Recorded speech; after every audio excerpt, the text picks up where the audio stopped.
Kamusta mga ka-Walk with Lan? Ito ang inyong host, Lan, at welcome back sa isa pang episode ng Walk with Lan, kung saan tayo nagbibigay ng matinding banat sa mga issue na nakakaapekto sa ating bayan. Ngayong araw August 16, 2025, ay may mainit na balita. Si NBI Chief Jaime Santiago, bakit bigla siyang nag-resign? At si Senador Rodante Marcoleta, ang ating superhero, ay sisimulan niya ang flood control investigation sa Martes. Favorable tayo kay Senador Marcoleta dahil sa kanyang tapang sa paglaban sa korupsyon. Pero critical tayo kay Santiago Let's dissect this with facts, wit, at walang paligoy-ligoy. Stay tuned mga kababayan, especially kayong mga youth at OFWs na mahilig sa Philippine politics. Hit that like button na and let's dive in. Mga kaibigan, imagine this. Habang tayo'y nababaha sa Metro Manila dahil sa mga palpak na flood control projects, biglang nag-resign ang NBA chief. NBI chief, Coincidence or is there more to it? Today, we will break it down intellectually, fact-based, critical, at may konting wit para hindi kayo mabore, Para sa mga youth, it's like a political thriller on Netflix, but real life. Para sa OFWs, this is why we fight for a better Philippines from afar.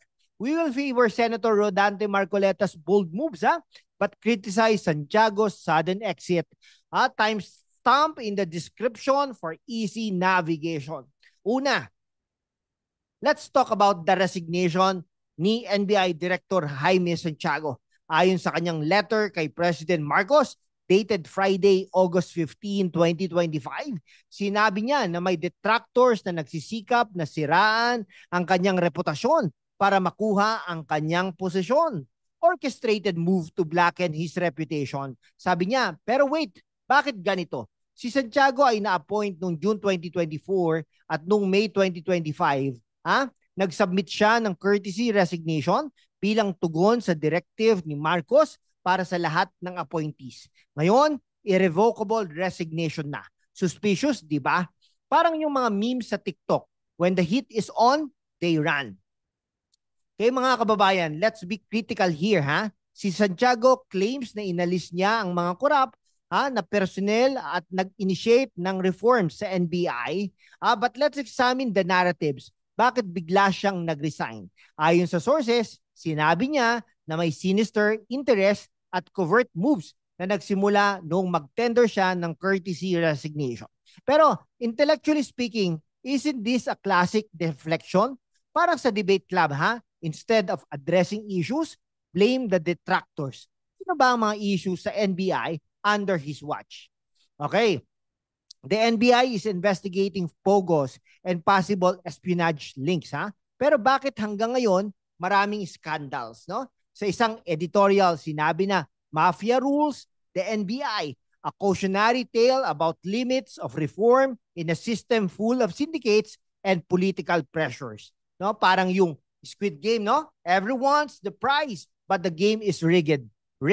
No? Si Santiago fed up with intrigues daw. Pero para sa mga youth, this smells like avoiding accountability.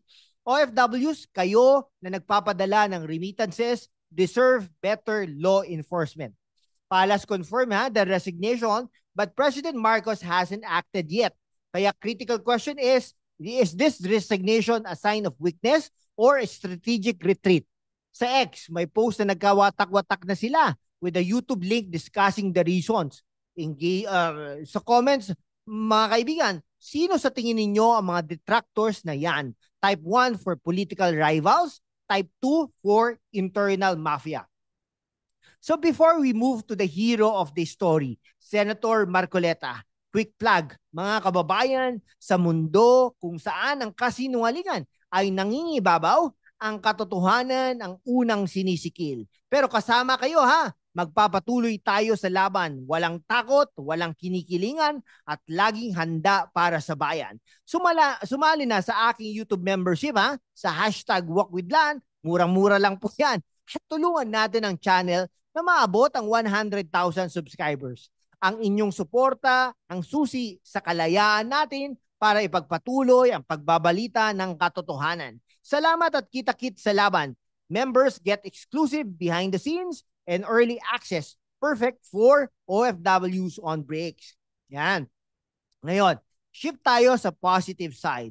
Si Senador Rodante Marcoleta, yes mga kaibigan, siya ay senador na since May 2025, after winning over 15 million votes in the midterms as chairperson ng Senate Blue Ribbon Committee, sisimulan niya ang investigation sa anomalous flood control projects sa Martes, August 19, 2025.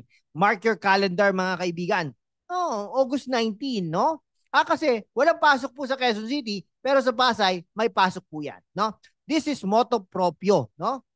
Proprio, no? No need for resolution. Direkta na. Bakit favorable tayo kay Marcoleta? Dahil siya ay vow to expose, profiteering sa mga proyektong ito. Sa kanyang statement, medyo challenging yan ha. Mahirap talaga sa laki ng problemang kinakaharap natin dyan, no? This probe is in response to President Marcos Sona critic on delayed and ghost project causing floods. Parang chess master si Marcoleta ha. Strategic, focus on corruption in DPWH projects. No, habang si Santiago ay tumatakbo mula sa intrigues, si Marcoleta ay sumusugod sa korupsyon. Para sa youth, it's like a superhero arc.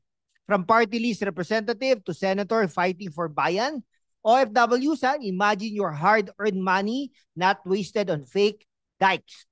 Sex, maraming posts praising him for leading this. Like Senator Marcoleta will lead the investigation. Critical examination naman, may concerns ba na bias? But Senator Soto says it will be fair. We favor him because his track record shows no fear in exposing anomalies. So anong issues Billion peso scams, no? Insertions in budget, politician, padrinos. Marcoleta's probe will focus on initiatives, not personalities. But expect fireworks, huh? What do you think will be exposed? Comment down below, ha? Ngayon, paano connected ang dalawa? Sa isang banda, si Santiago's resignation amid Pogo probes, ha? At Marcoleta's flood control. Both highlight systematic corruption, no? His exit leaves question on NBI's role in bigger scandals, no? Marcoleta, he's stepping up where others falter, no? Sa Senate, ito yung organizational meeting plus public hearing, no? Parang money heist, no? Pero dito, ang heist ay sa flood funds. Para sa viewer retention, ano ang date ng probe? August 19, no? Right answers. Get shoutouts next episode. Okay, is Santiago's mafia real or excuse? Reforms niya ay kulang, kaya detractors rose. Sa kabilang banda, Marcoleta's blueprint for oversight, database, public. Okay, mga youth at OFWs, share your stories. Nabaha ba kayo recently? How does this affect you abroad? If Marcoleta succeeds, it sets precedent for probes in education, health, criticize Santiago, his tenure, no? Si Santiago po, no? So espionage links and address fully, no? Ay si Marcoleta naman po, he's challenging but ready. No, parang siya ang flood control sa korupsyon, draining the swamp. Okay, magra-wrap up na po tayo mga ka-walk with Lan. Si Santiago's resignation is a red flag. Dahil parang escape hatch. Pero si Senador Marcoleta, hero po natin yan, ha? Hero mode on a Martes, on sa Martes. Stay informed, stay witty, stay engaged, like, subscribe, turn on notification, no? Yung next episode po natin, updates on the probe. Salamat sa panonood. Laban tayo para sa katotohanan. Mabuhay ang Pilipinas.